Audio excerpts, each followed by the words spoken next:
जाति की जकड़न में शिक्षा तंत्र।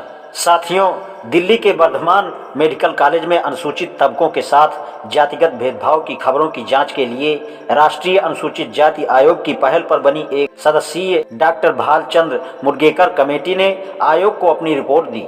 भुक्तभोगी विद्यार्थियों को कॉलेज प्रशासन की तरफ से 10 लाख रुपए का मुआवजा प्रदान करने की सिफारिश के अलावा उन्होंने संस्थान के पूर्व प्रिंसिपल और उनके अन्य सहयोगियों के खिलाफ अनुसूचित जाति एवं अनुसूचित जनजाति के खिलाफ अत्याचार निवारण अधिनियम 1989 के तहत कानूनी कार्रवाई करने और मुकदमे दर्ज करने की भी मांग की है। पीड़ित विद्यार्थियों और कॉलेज से संबंधित विभिन्न तबकों से बात करने तथा मामले से जुड़े विभिन्न पहलुओं की पड़ताल करने के दौरान उन्होंने पाया कि न केवल अनुसूचित तबके के 35 विद्यार्थियों को खास विषय फिजियोलॉजी अर्थात शरीर विज्ञान में बार बार फेल किया गया, बल्कि संस्था के जिम्मेदार लोगों ने छात्रों से मिलने से भी मना कर दिया और बतौर छात्र अपने हक सुनिश्चित करने के लिए इन भुक्तभोगियों को सूचना अधिकार के अधिनियम का सहारा लेना पड़ा और बार बार उगा अदालत के पास जाकर गुहार लगानी पड़ी। यह पहला मौका नहीं था जब जाति भेद के आरोप को लेकर राजधानी के इस अग्रणी कॉलेज ने सुर्खियां बटोरी थी।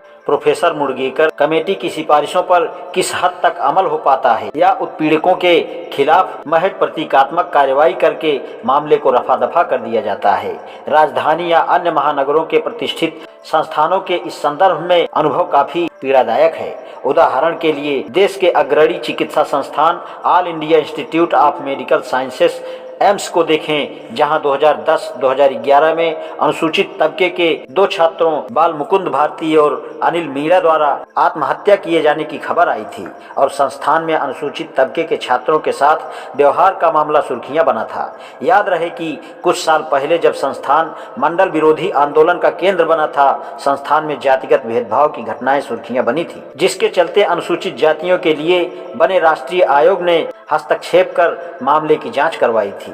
आयोग द्वारा बनाई जांच कमेटी के छात्रों के साथ हो रहे भेदभाव की तस्वीर थी और चंद सिफारिशें भी की थी, जिनमें संस्थान के कई अधिकारियों और तत्कालीन निदेशक के खिलाफ अत्याचार निवारण अधिनियम के तहत कार्रवाई की संतुति भी थी। खबरों के मुताबिक रिपोर्ट आने पर उस पर लंबे समय तक कोई चर्चा नहीं हुई और संस्थान के बोर्ड ने बैठक प्रस्तुत कर रिपोर्ट खारिज करने का निर्णय इस विचित्र तर्क के साथ लिया कि अब चूंकि संस्थान में सद्भावपूर्ण वातावरण कायम हो गया है, लिहाजा ऐसे कदमों की आवश्यकता नहीं है। दोषी अध्यापकों या कर्मचारियों के खिलाफ कार्रवाई से इनका यह किस्सा लखनऊ मेडिकल कॉलेज में अनुसूचित जाति आयोग द्वारा किए गए निर्देश और उस पर अमल से प्रशासन से इनकार की याद ताजा करता है। उक्त संस्थान में भी खास विषय में अनुसूचित जाति के छात्रों को फेल किए जाने को लेकर आयोग का दरवाजा खटखटाना पड़ा था।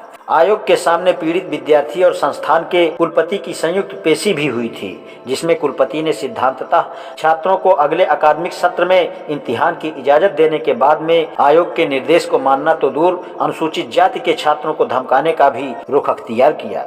अवसाद में आए एक छात्र ने तो इसके चलते आत्महत्या की भी कोशिश की। निश्चित ही यह अकेले दिल्ली के किसी वर्धमान मेडिकल कॉलेज एम्स या लखनऊ मेडिकल कॉलेज का मामला नहीं था।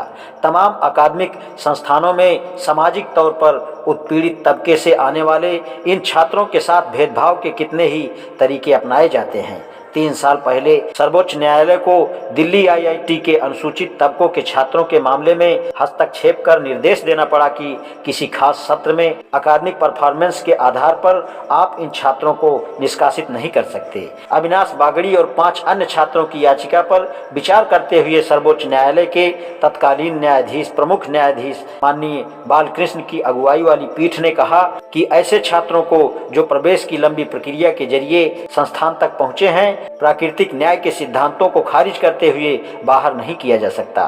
संस्थान द्वारा ऐसे तबकों को अन्य छात्रों के समकक्ष लाने के लिए विशेष सुविधाओं को और विशेष कक्षाओं के आयोजन की असफलता के संदर्भ में भी जबरदस्त खिंचाई की थी। इसका नतीजा था कि अनुसूचित श्रेणी में 90% छात्र या तो प्रथम वर्ष या द्वितीय वर्ष में फेल होकर संस्थान के बाहर हो गए या उन्हें निष्कासित कर दिया गया। आज इतना ही। शेषकल। धन्यवाद।